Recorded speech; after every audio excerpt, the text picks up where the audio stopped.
This is Robert Murray Mcheyne, born on the 21st of May 1813 in Edinburgh, Scotland, and died 29 years later on the 25th of March 1843. He'd been a preacher, a pastor and a poet in all that time. He was also described as a man of deep piety and a man of prayer. He also kept a journal in which, if he was here today, probably would write, "Why do they call me a man of deep piety and prayer?" For he alone knew the struggles that he faced. He was indeed a man who prayed earnestly. He loved God so much, and people would have said of him, "This is a man of God." But he knew the struggle to be a man of God. It's not so easy to say, live a life to please the Lord, because there is so much in the world that allures us and tempts us.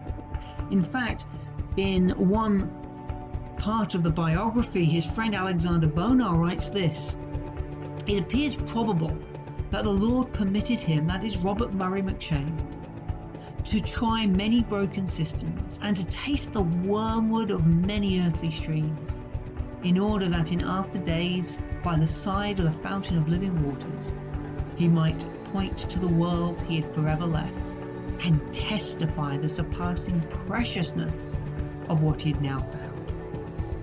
It's not until we realize the brokenness of what we are trying in the world that we realize the preciousness of living water.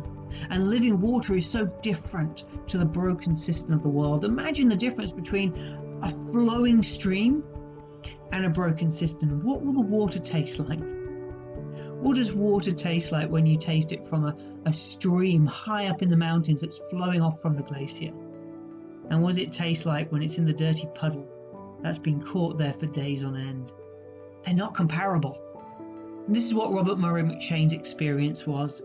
He knew the joy of living for the Lord, but he knew the allure of the world.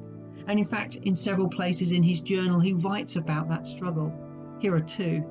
After spending an evening too lightly, he writes, "My heart must break off from all these things. What right have I to steal and abuse my master's time?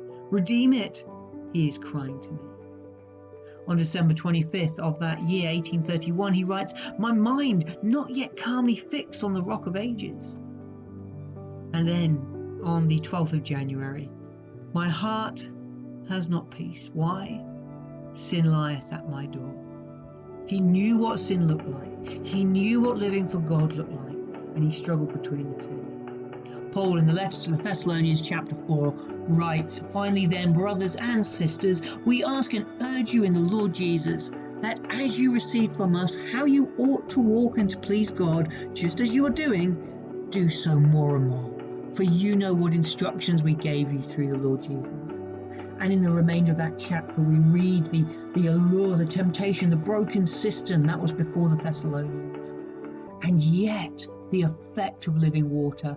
The living water we read about in the Thessalonian church from chapter 1 through to chapter 3. The love, the hope, the faith that overflows. Friend, maybe as you read these words, you can find yourself in them. I certainly do. What helped people like Paul and Robert to aspire to live for Christ? Was it not the very life of Christ living in them? Could it not be the very life of Christ living in you and in me? Is our mind calmly fixed on the rock of ages? Join us this Sunday as we continue to explore this theme and what it means to aspire to live.